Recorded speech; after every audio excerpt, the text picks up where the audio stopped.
विश्व की सबसे प्राचीन सभ्यता और विश्व की सबसे प्रगतिशील सभ्यता दोनों ही हैं मम भारतम।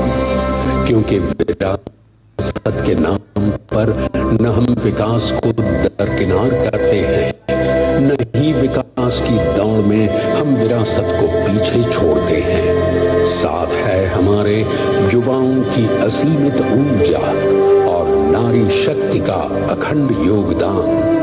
लेते हैं हम प्रेरणा हमारी अद्वितीय लोक कलाओं से, करते हैं हम असीम सम्मान हमारी जनजाति संस्कृतियों का। तभी तो हम ही नहीं विश्व सारा कहता है जयति जय जय भारतम,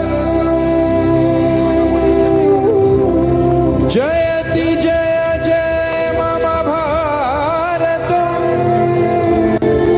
मम भारतम,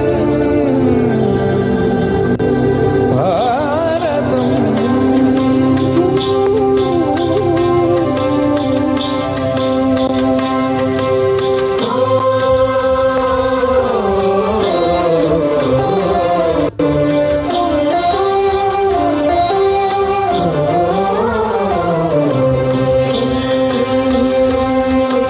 जयति जय जय जयति जय जय जयति जय मम भारतम,